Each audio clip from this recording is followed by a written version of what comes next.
ciao, comment est-ce que vous allez? J'espère que vous allez bien. Moi, je vais hyper bien, par la grâce de Dieu. Et super là, n'oublie pas de t'abonner, d'activer la cloche de notification pour ne pas manquer mes prochaines vidéos. Et bienvenue dans mi canal. Let's go!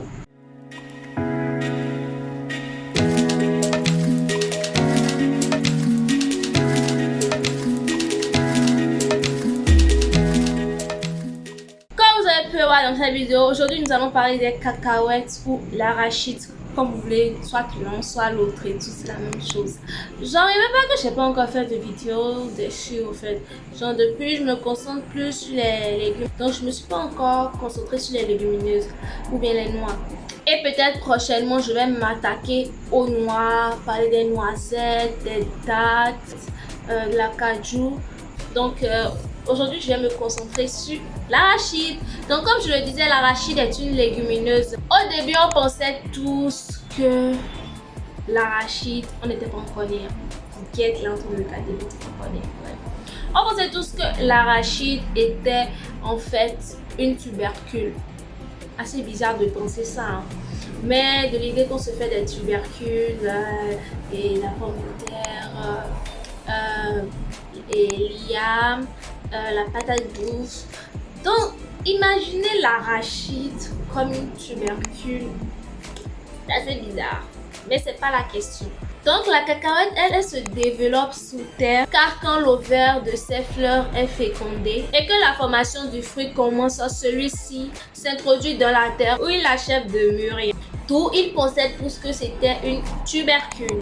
Or que l'arachide est un fruit souterrain. L'arachide est un légume sec. C'est-à-dire que la partie comestible, qui sont des graines, pousse dans une gousse. Donc là, j'ai une petite story, même si c'est pas réellement une story pour vous, parce que c'est très difficile souvent de chercher, de trouver les résultats par rapport à certains aliments que nous consommons, leur historique, leur origine, leur provenance, parce que tout est assez mélangé. D'autres veulent s'approprier l'origine de tel aliment et d'autres aussi. Donc c'est un peu mélangé, tout est un peu mélangé dans l'histoire, mais je vais vous donner un peu ce que j'ai pu découvrir, ce que j'ai pu attraper, ce que j'ai pu repêcher parmi tout ce que j'ai comme information. La cacahuète, l'arachide était l'aliment principal des autochtones d'Amérique centrale, avant que les Européens ne viennent mettre leur nez dedans. Mais d'autres personnes pensent que la cacahuète provient du Brésil et d'autres de l'Asie orientale, où les natifs des îles Caraïbes la cultivaient depuis bien longtemps. Donc c'est là que je dis que l'histoire est assez mitigée. On ne peut pas réellement se prononcer sur la réelle origine de l'arachide, mais ce que je peux vous dire, c'est que moi je la consomme. On la consomme assez souvent, dans l'arachide et tout. Et puis un peu comme un grignotage un peu malsain, petit apéritif, genre pour passer le temps, on reçoit des invités, on met un petit bol, on met l'arachide, ou bien les noix de cajou, ou bien, je sais pas comment on dit ça, achomon également, je sais pas comment on dit, comment trouver le document, je vais essayer de chercher.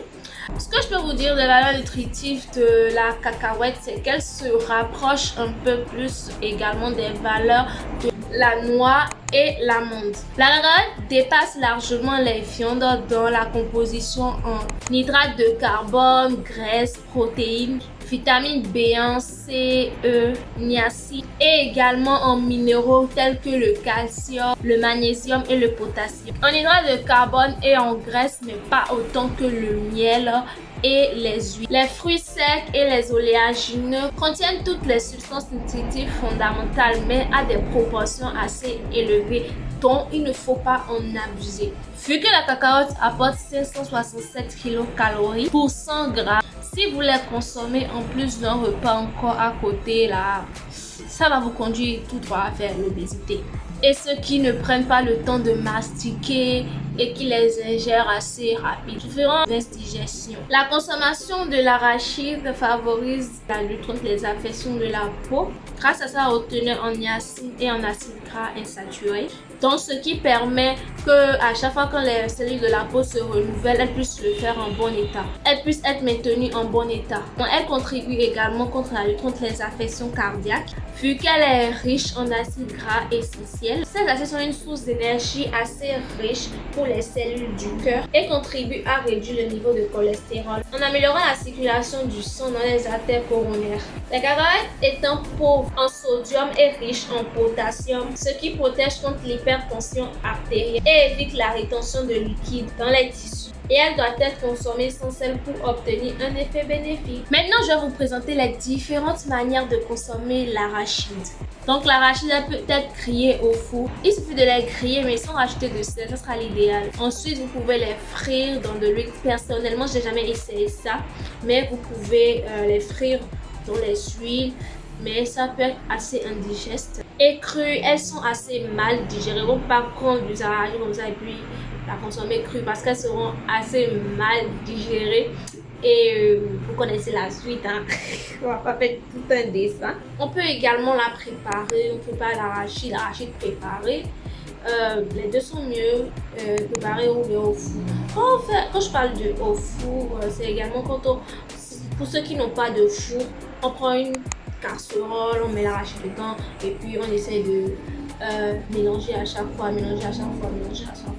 jusqu'à ce que vous voyez que c'est devenu un peu sec façon et puis la peau se casse assez facilement et quand on enlève, on voit l'arachide et tout et puis on voit la peau autour de l'arachide qui s'effrite, on le prend comme ça. Ou également le beurre de cacahuète et également nous avons la farine de cacahuète. Ça personnellement également j'en ai jamais entendu parler.